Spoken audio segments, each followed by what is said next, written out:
Hello, everyone. I hope you're doing well. So, welcome to the third and final Q&A this retreat. You're welcome to ask any questions.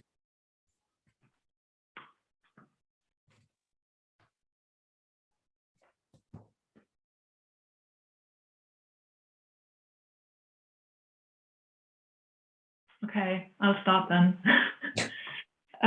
I was wondering if you could speak a little bit about the mechanics, so to speak, of sharing or dedicating merit. Because I was wondering, is there some sort of merit account? So is that a karmic currency, and is there an interest rate? Maybe, and like how exactly does the shared merit benefit the recipient? So especially thinking here about beings who are stuck in lower realms, obviously. Yeah. So, when we talk about sharing merit, like at the end of a Dhamma talk or meditation or something like that. So just to clarify, the way I understand it to be is you're really sending out loving kindness and you're sharing loving kindness with all beings. So it's another way of practicing loving kindness. Now, the mechanics of sharing merit to, say, people or beings who are in the lower realms or even in the higher realms, the Deva realms.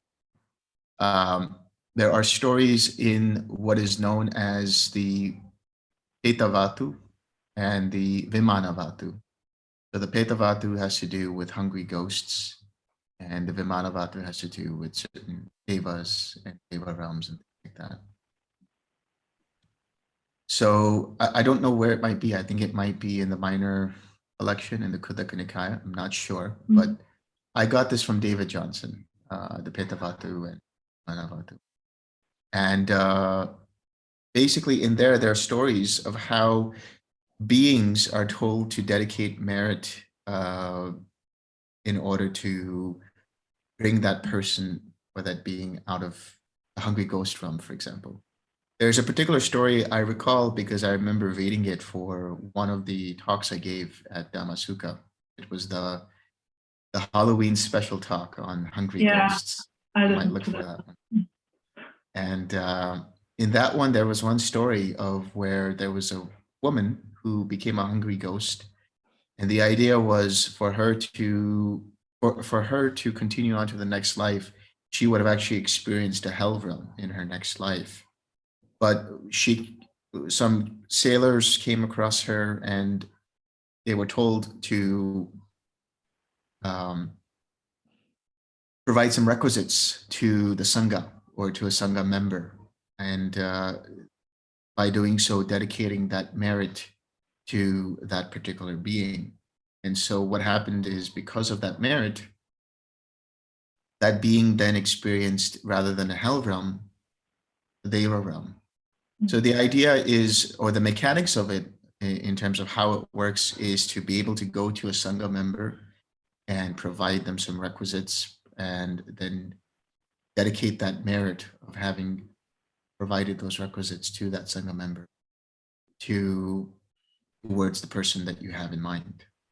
So that may this merit be shared with, this merit is dedicated towards so-and-so person. And so the idea is that that person, that being that has gone into a next life will experience the effect of that merit as a karmic ripening at some point or another in their life. Including the, well, even on the basis of formations that arise for them, like, I mean, not necessarily, obviously, in real time, but is that how it works? Or Yeah, so it would basically elevate, let's say, their formations or make their formations wholesome. If we were to look at it from the perspective or the context of formations, what's happening is that merit is being felt by them as an experience. It's some kind of a pleasant experience that they, or some kind of mental experience that they feel, which then gives rise because of the contact with that experience, gives rise to specific formations. Okay. So those formations then help them to be even more elevated, even more uplifted, even more so on, till they take the next rebirth in a more wholesome plane. Okay. All right. Thank you.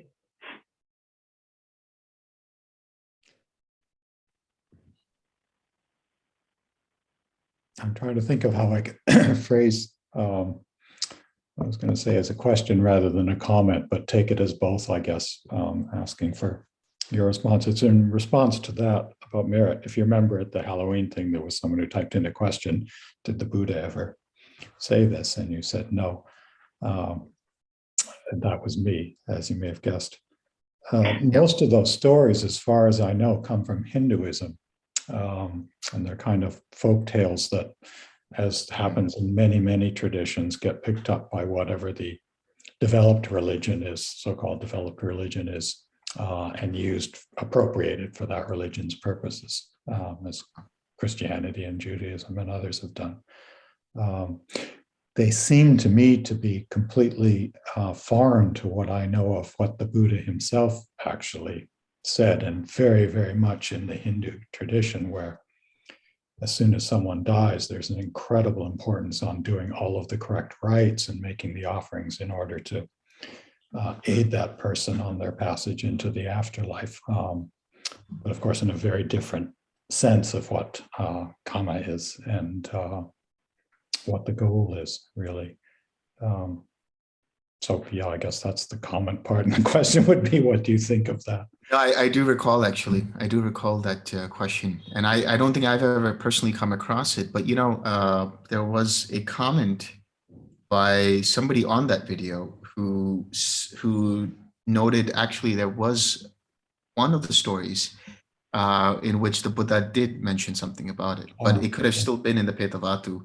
But I do understand what you're saying in terms of the appropriation from Brahmanical and Hindu traditions. I think what they did was, instead of saying what they call it is tarpanam, and they call it something to do with the pitar, which means the ancestors. So you help the pitar tarpana, which is helping the ancestors to make sure that they have a better journey in the afterlife, and so on. So I do recognize that, and that's definitely important and worth mentioning. And it does deviate from really what is the essence of the path, which is just freedom from suffering in this life. But I think the intention behind that also uplifts the person. It helps them be uplifted as well.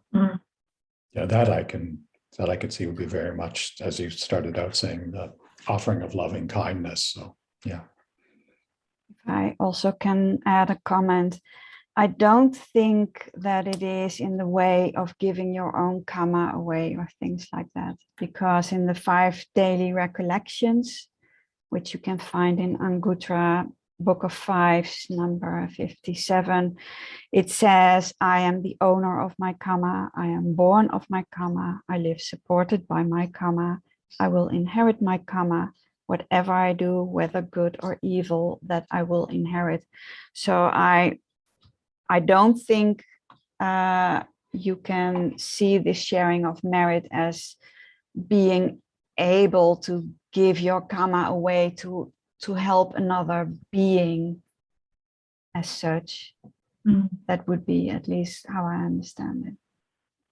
Yeah, I'm in agreement with that too, because yeah, you are the inheritor of your karma, and nobody can take your karma away from you. I mean, this is an idea that's taken from, let's say, some New Age beliefs and things like that, where the karma can be mitigated by certain things, and people can take away negative karma and things like that. No, absolutely not.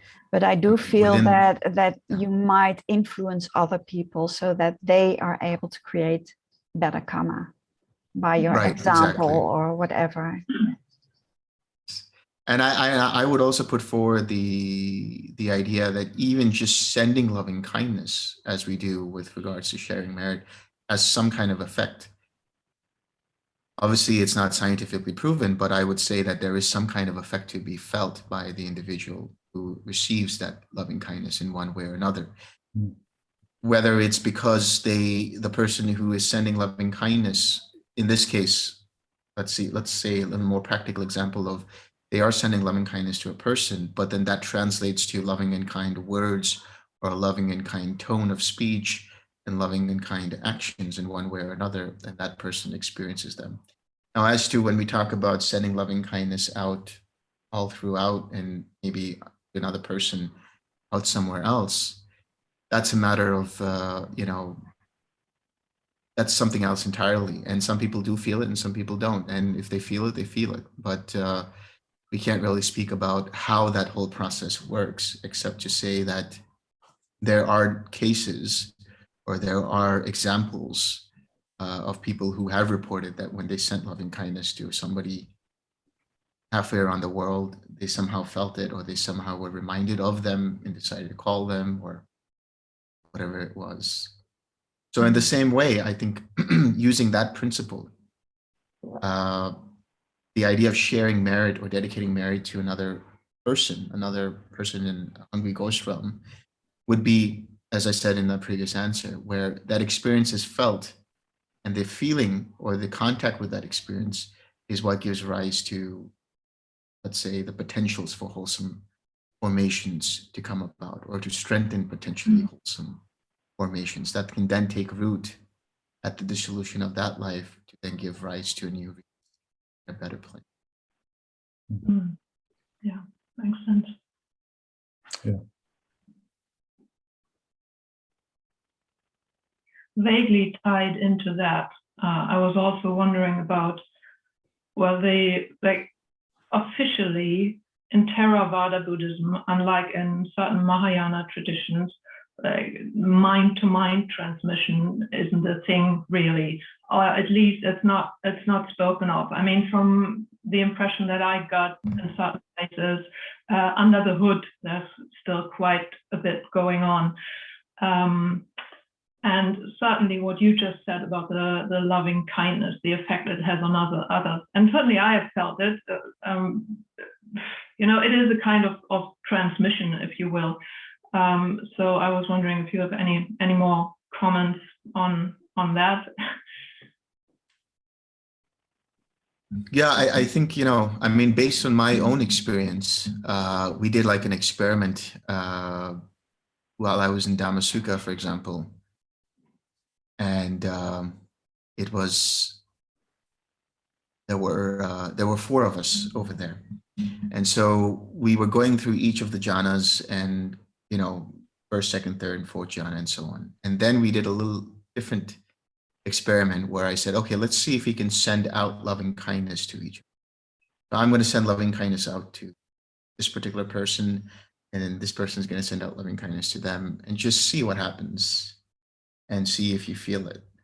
And so we did it. And in the case of one individual, they started sending out loving kindness.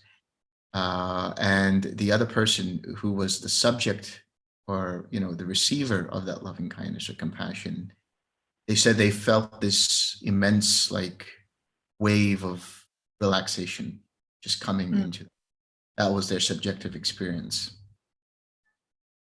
It was an interesting experience when the experiment was done with oneself and this other particular individual. And I sent out loving kindness to them. And what they said was they were unable to send loving kindness back because the force of that loving kindness was so huge that it was almost physical, like it was pushing them back. Now, if that's a placebo, if that's a subjective experience, that's what it was. But regardless, it definitely uplifted people's minds. Mm. Mm. And do you think I wonder if there can be... Sorry. No, I would just say, I wonder if there could be some way to be able to, create some kind of a rigorous scientific experiment that can see what's actually happening, as you said, under the hood of the mind. And if there's something going on, or if it's a placebo effect, or who knows. Difficult research design. I mean, yeah. So, but yeah, interesting. There was one individual who told me about something known as the morphic field, a morphogenetic field, which is what they're contemplating could be happening when it comes to these. Who knows? Well, there's certainly some form of information that gets transmitted in one form or another. But I was also thinking about the, like, for example, I mean, certain more esoteric Buddhist sects use it to transfer understanding of the Dhamma, if you will, from one person to another, allegedly. So, as I said, from, you know, what I've seen or been around in Theravada, it's not really talked about, but still my impression is that certainly in some monasteries there are things going on, obviously only among within the monastic community, but anyway, it's probably difficult to say anything about that because we would be part of that community. Yeah, anyway, interesting.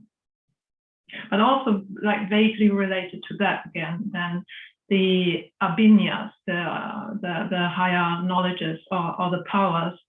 I mean, again, I know that both in the suttas, for example, it is generally cautioned against indulging in them for obvious reasons, because people can get such an unhealthy obsession with siddhis or iddhis. But I was wondering, like, and I understand, if I understand correctly, then the attainment of the jhanas is like the prerequisite for being able to start developing them at all, if one is interested in developing them at all.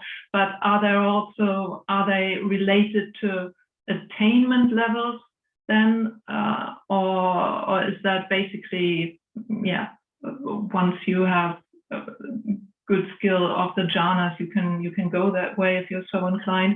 And then also another question, which I don't quite understand. There are the 6 powers, but then often the direct understanding of the Dhamma is also understood to be an abhinya.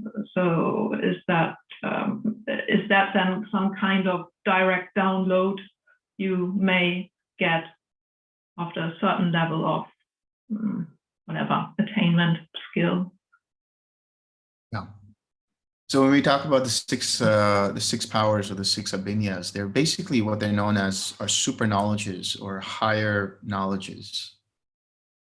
And they're basically categories of, let's say, powers. You have telepathy, you have doing certain things with the 4 great elements, manipulation of the 4 great elements, which lead to things like walking on water, or walking in the air, or diving deep into the earth, and so on, or being able to become many bodies, and things like that. So this is all manipulation of basically molecules, or the different states of matter. This is what's really going on. Then you have the divine ear and the divine eye. And so the divine ear is clairaudience, being able to recognize things from vast distances, even celestial distances. But along with that, being able to read others' minds and things like that. Now, I really don't know why you would want to read other people's minds. I think your own mind is quite enough filled with love. True. But then you have the divine eye, which is being able to have clairvoyance, being able to do things like remote viewing, or things like seeing celestial objects or beings going through the different realms of existences, and things like that. Then you have the knowledge of past lives, knowledge of your own past lives. So this is getting deeper into understanding the formations, the impressions of the mind that cause the choices that you made in previous moments in one life or in previous lives before that. That allows you to get a deeper understanding of dependent origination, because now you start to see how intention is influenced by formations and how formations influence intention, and so on. then you start to see the arising and passing away of beings. So you're able to then see how beings arise according to their karma and how they fall, cease according. And then the final is really what is known as the destruction of the defilements, the destruction of the taints, the destruction of the asavas.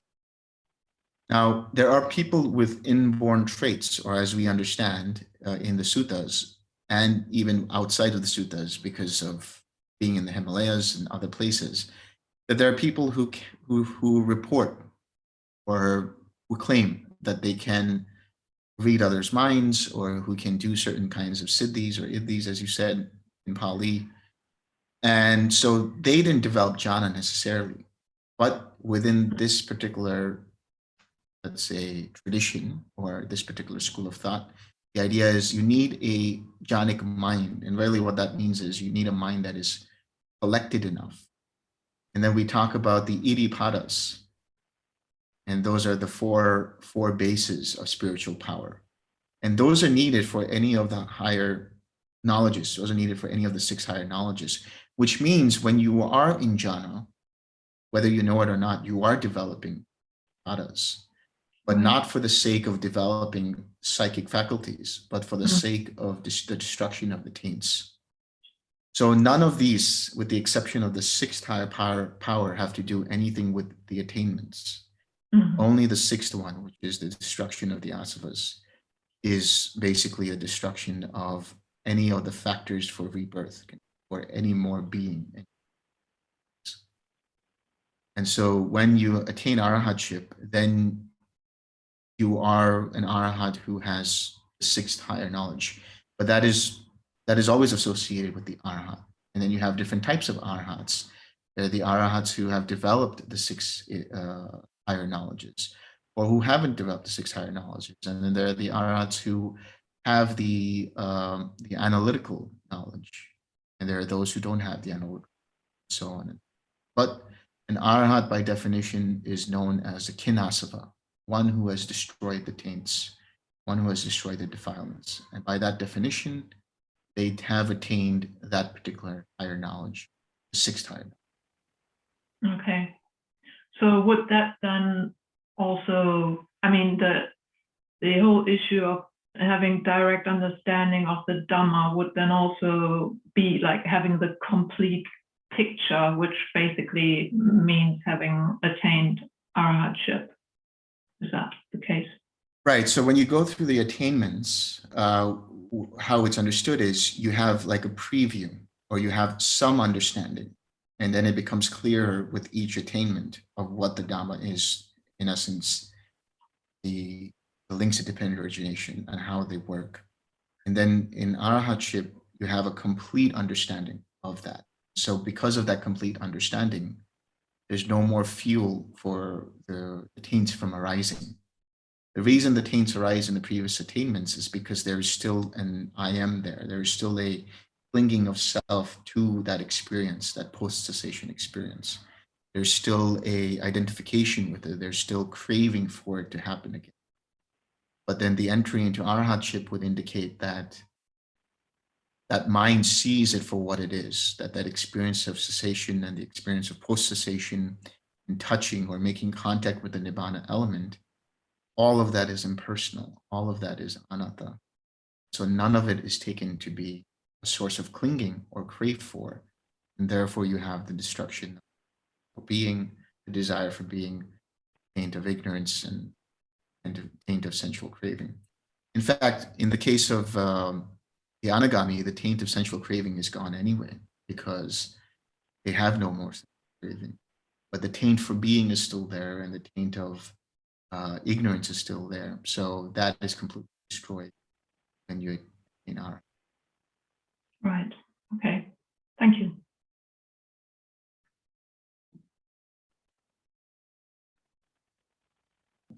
Well, I have some questions, a few questions more specifically about practice, I suppose, closer to my practice, I suppose.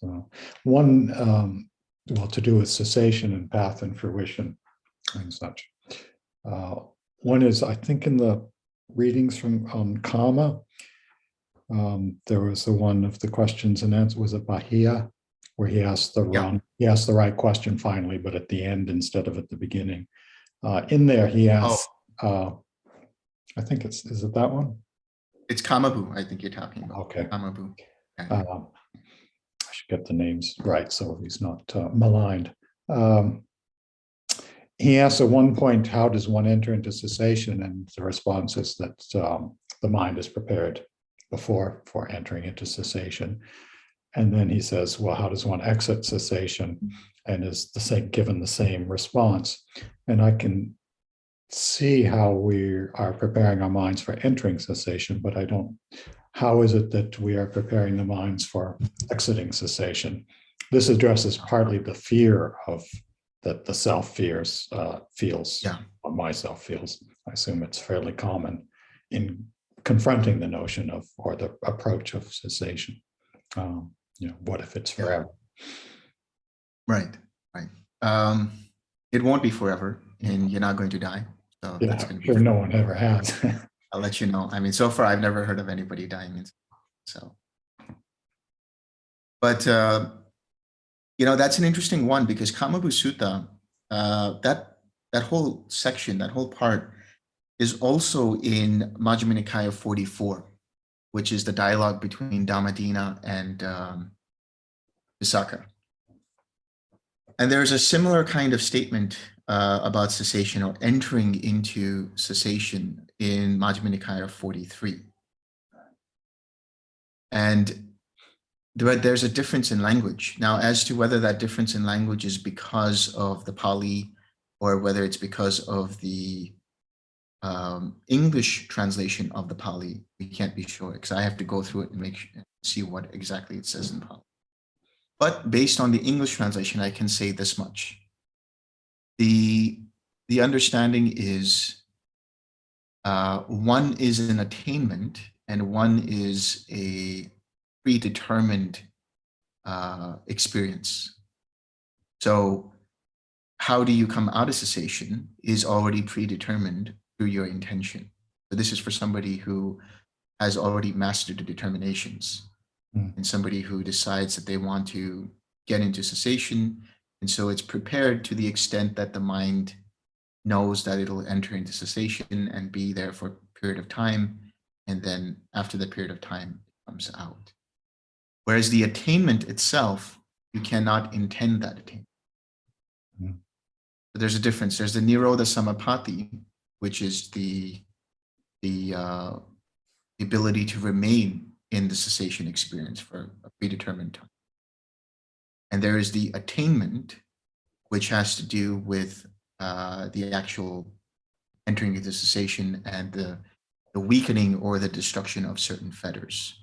That second one, that latter one, happens not through some kind of predetermined. So that's why it's indicated that he does not have the idea that I will enter into cessation, or I am in cessation. Whereas in the first case, there is an intention of remaining in there with the idea that are predetermined to. Okay. Yeah. Now, as for the fear of the cessation experience, that's quite common, actually. I mean, so far, I say that from my experience with the participants that I've had in the retreats that I've conducted. And that really is a couple of things. That's really the conceit starting to fade away. And you start to see that in neither perception and non-perception, where the sense of self is the weakest there. It's receded quite a bit. And so that fear and that anxiety that comes about, and it can manifest in different ways, it can manifest in the physiology, is just the mind that is afraid to what it thinks is death. Because for the mind to die, it means that the mind stops. So it is kind of a mini death, if you will, from the perspective of the mind, from the perspective of the personalized mind, the mind that takes it personal. And the way to let that go is to see that in itself as a hindrance.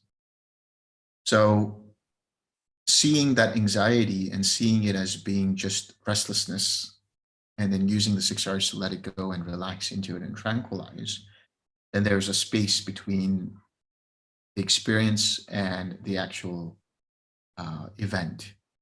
And so when you start to relax into that space, then that anxiety or whatever might happen, or whatever has happened in the way of that fear, that process of fear, dissolves. It dissolves in that tranquility when you take it as a hindrance and you relax it as a hindrance. And you have to do it over and over. You might have to do it over. So with that information or with that understanding, you might not do it the first time around, you might not do it the second time around, but you learned from it. And then eventually it comes to a point where you do recognize that, oh, okay, I've already been here before. I know the fear. I understand the anxiety. I understand this. That understanding is the knowledge and vision of things as they really are. That understanding of seeing it as it actually is, seeing reality as it actually is that equanimity. Because of that equanimity, there's a disenchantment there, because now you've seen it before and you don't care about it anymore. You say, okay, I've seen this experience. I know this experience of fear hasn't done anything to me in the past. It's not going to do anything to me again. And then that develops this passion. And if you stay with it and just relax, and let go of any of the conceit of I am, there is cessation. Yeah. Thanks. My suspicion has actually been that, especially lately, that this sense of cessation approaching is in fact manufactured by the self in order to set up that fear and thus constructing a hindrance right from the start. And I sense perhaps it happens much more quickly without such preamble.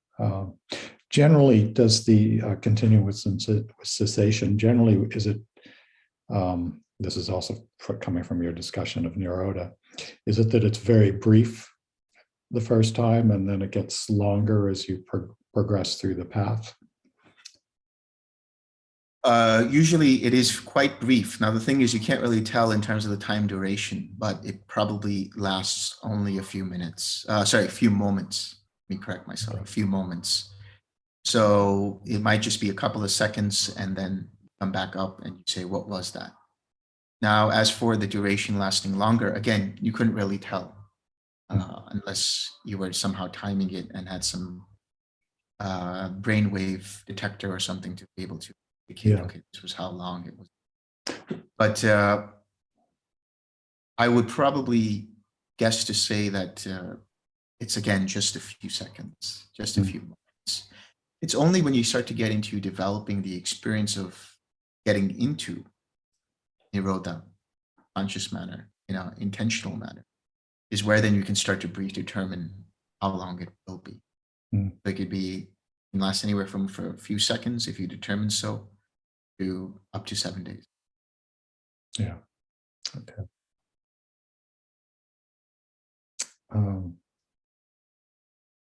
Yeah, that's interesting. Do the sense of relief? Yeah, this is moving into path and fruition, which I haven't really ever understood. I mean, even at a conceptual level. When you speak about relief that is felt, is that stronger with attaining the path, that is the first time, or is it stronger the second time when you? It's the first time. It seems like it's the first time. The second time around and so on after that, it's not as strong. So that is the fruition. There's still relief there. Yeah. There's still relief there, but it's not as potent. Yeah. It's the first time around. Why? Yeah, well, two things, I guess. One is, why are they conceived of separately as path and then fruition? And looking at it from the outside logically, it seems like there are 8 stages. Why are they paired in that way? Well, I think it comes from the suttas generally. I think there are some cases in the suttas where the Buddha talks about the 8 types of individuals. That is to say, the stream enterer with fruition, and then Sakadagami with fruition, Anagami with fruition, and Arhat with fruition.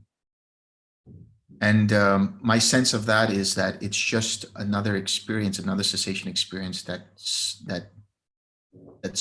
solidifies the experience, that solidifies the understanding, that confirms for that particular mind that here it's done. You know, that so in the case of the path, let's say with the stream enter, that's when the fetters are destroyed. And then the fruition is a confirmation that the fetters have been destroyed. In the case of the Sakadagami, it's the weakening and then a confirmation that it's the weak. In the case of the Anagami, it's the destruction of the craving and the aversion. And then the fruition is the confirmation of that. And likewise with the Arhat, the destruction of the 5 higher fetters and the confirmation is to destroy. So I would say fruition is more of a confirmatory experience than. And does one always need to go through fruition, or do people sometimes? They will go through fruition whether they do it intentionally or not, in the sense that if they have the experience of fruition, they have it in meditation, or they'll have the experience of fruition at death. Okay. But you couldn't, people don't ever skip from directly having the path experience of, say, Suttavāda and then moving to Sakadagami. No, I haven't heard of the case. Oh, okay.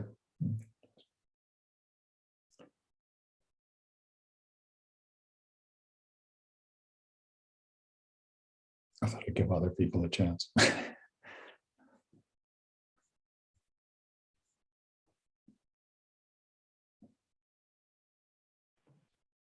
Well, then I'll just go back to cessation for a bit. Is there, I mean, do I understand it correctly that, well, obviously, if there is an attainment event, then you have an insight into the links of dependent origination arising. But prior to that, is that kind of, God, I don't know how to word this. Are there instances where you kind of dip your toes into the territory, meaning that you kind of have like a mini cessation event, but without necessarily, obviously, even not definitely not clearly seeing links of dependent origination, because then it would be an attainment event. But prior to that, is that kind of like you have an exploratory experience where something arises, but it's not like an in-depth experience of the whole thing. See, what goes on is when you get into neither perception or non-perception, there comes a point where there are like these, let's say, mini micro cessation events where it's like the mind dips up and down. Yeah, that's what I mean. It's not slot and torpor. It's not slot and torpor because the mind is quite alert, still radiant, still sharp. But it's what's happening is the circuitry that allows for the experience of perception starts to diminish in the brain, mind. And so there's like this like bubble of going into cessation, or what seemingly would be cessation, but not fully. It's just perception coming in and out. Perception and feeling coming in and out. Because now there's no stimuli, external stimuli. Now what's happening is just in the mental realm. And because of the quietude, the immense and utter quietude of the mind, without any mental stimulation, the feeling won't arise as often, and eventually won't arise at all. So there are these dips. And then there are also previews, let's say, in the sense of seeing the links of dependent origination prior to a complete cessation experience. And the reason being is you start to get up and close and personal with formations. You actually start to see formations. You start to see the beginning of craving. You start to see how feeling comes up and creates this experience. You start to see when the contact arises in the mind. And they arise in the form of different things like you know, in the mind's eye, so to speak, in the meditation, like little glimmering stars. That's the beginning of craving, starting to see that. Or you see like bursts of light. That's the formations that arise dependent upon the experience of releasing something. Experience release from a hindrance, then you're actually starting to see, because your mindfulness is getting so close and sharp in neither perception, non-perception, that you start to see the formations coming and going based on that experience of release. You are seeing those, but there's not enough depth in the mind until after cessation, where everything is completely let go and there's no clinging. And you're seeing things without that grasping. That's why it said liberation through not grasping, by not grasping. Seeing the links of dependent origination without personalizing, without identifying, without grasping, and then the experience of Nibbana. That's the end. Okay, yeah, that clarifies it. Thank you.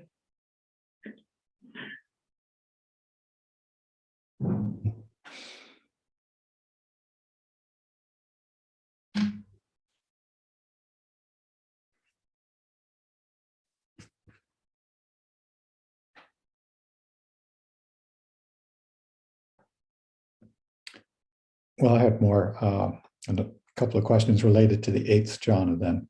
One is fractals. It's the only term I could think of for it. It seemed to me a while ago, while I was in quiet mind, that I kind of did a mini replay of the previous 4 jhanas, but smaller, if that makes, I mean, like fractals. That's the only thing I could think of. And then it occurred to me that in the way that there are 4 jhanas, and then the 4th splits into the arupa, which then splits into the 4 arupa jhanas. Maybe in the 8th jhana, then it further splits into these, probably not very significant, but it was an interesting observation, I thought. When you say fractals, you're talking about the fractals of the experiences of the first 4. Yeah, exactly. It seemed like, it seemed like they're in the way that the 4 arupa jhanas in some ways are different from, but repeat the 4 rupa jhanas. It seemed that there were 4 stages in a way. This only happened once, but I was curious about it. Yes, in that sense. Yeah, there's a couple of things to see there. One is in neither perception or non-perception, there's actually levels of quiet mind. So you start to experience quiet mind in a very dreamlike state.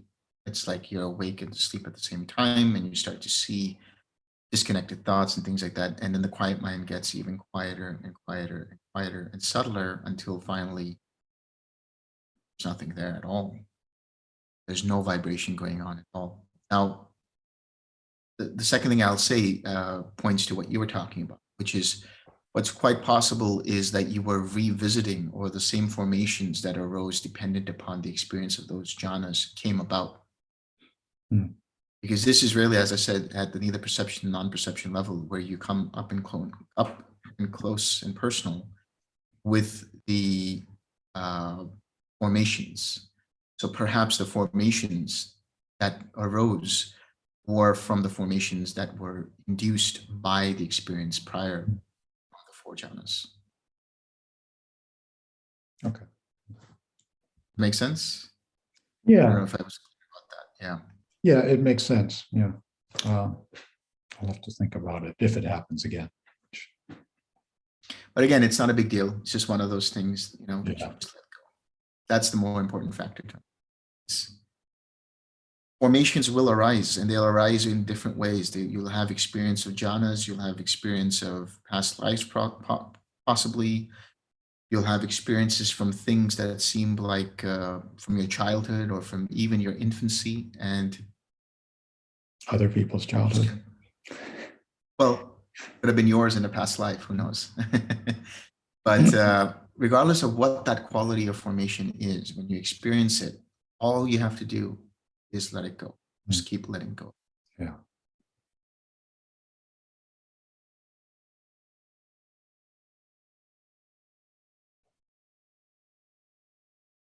The other, I suppose, the last question on this topic was quiet mind itself in terms of how it fits in.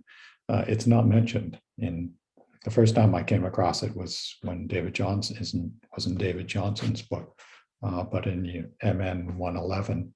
There's no quiet mind there, and there's no quiet mind in any of the other The only thing, the other accounts of the stages in that I've come across in the Nikayas, the only thing I thought of was in I've always taken when Sariputta comes out of NP and NP and then reflects on what happened.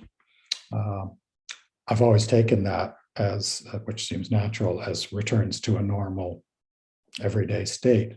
But maybe at that point, he's actually moving into quiet mind. That's the only thing I could think of, but I wondered if you had other comments or thoughts on it. Yeah, so I just saw this comment which says NP and NP is equal to quiet mind. So the experience of neither perception or non-perception itself is quiet mind.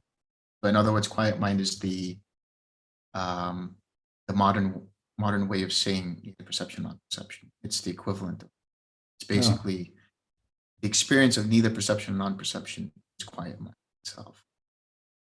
Okay. We call it quiet mind. Yeah. It seemed to me that I came out of it into a very different kind of mental state. Came out of NP and NP. So when you came out of it, meaning went into what after your meditation? Or no, I mean in the meditation, it seemed to me that after being in quiet, and what I think of as quiet mind, I'm actually quite aware of what is going on. But maybe so I'm that's thinking about it. That's getting into the territory of the signless state, the signless collectedness of mind. This is mentioned in Majjhima Nikaya 121 and a few other places. There's a whole section in which Mahamoggallana is going through each of the jhanas, and the Buddha says, go into this state, and finally he says, take the signless collectedness of mind. And the signless collectedness of mind is really what happens when the quiet mind becomes subtler and subtler and subtler, and finally, even that quiet mind as an object, say, or as a level of perception is coarse. That also just completely disappears, and all there is just this, let's say, ray of awareness that doesn't land on any kind of object. It's like an objectless meditation. So this is the signless collectedness of mind. Some people have indicated that the signless collectedness of mind, could it be quiet mind as well? I'll give them that. I mean, it could just be quiet mind on a very, very, very quiet state. But I see it as being a separate stage. I see it being as like jhana 8.5, in the sense of it's just before the experience of cessation of perception field. Or it could also be the void mind or the undirected mind, right? Yes, that's right. Because we have three, actually, just to get things more interesting. We have the signless collectedness of mind, we have the void collectedness of mind, and we have the undirected. And what these are basically pointing to the same kind of experience, but from a different end. So the insight into impermanence makes the mind disinterested in any kind of object, and therefore there are no nimittas there. It's an animitta samadhi, which is to say objectless. So that's why we say signless, no signs there. There's no interest in taking anything as an object. Then we have the void, which understands or rather, let's say we have the undirected, which is to say the insight into dukkha makes one realize that any object is seen as being, therefore conditioned, therefore not worth holding on to. And so there's the disinterest there. But there's no intention to direct the mind anywhere. It's this undirected collectedness. And then finally, you have the insight into anatta, which gives the experience of the voidness or emptiness, which is the quality of that state of mind, but also the understanding that all things are empty of self. Because of that insight, there is also that experience. So you can call it signless, you can call it void, you can call it undirected collectedness of mind.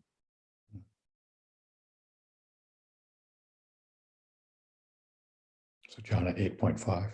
Okay. subsection B. And that was Sutta 121, Majjhima Nikaya. 121, yeah. It's the shorter discourse on emptiness or voidness. Oh, yeah. Okay.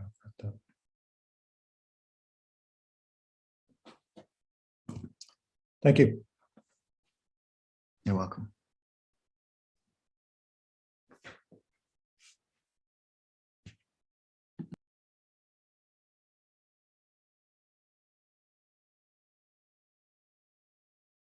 Any other questions? Any last questions?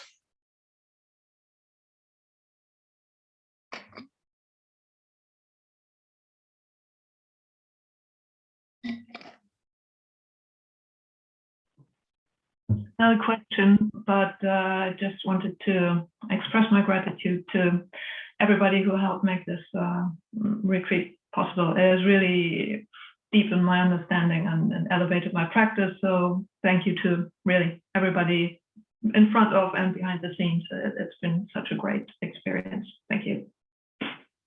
Thank you, Sādhu. Yeah, so before, actually, I was going to do the same. Yeah, go ahead. I was just going to say, yes, thank you to you and to Sil and to Kin, who was involved in it, and also my first guide in TWIM, and everyone else behind the scenes. It's really been a great retreat. Happy to hear that.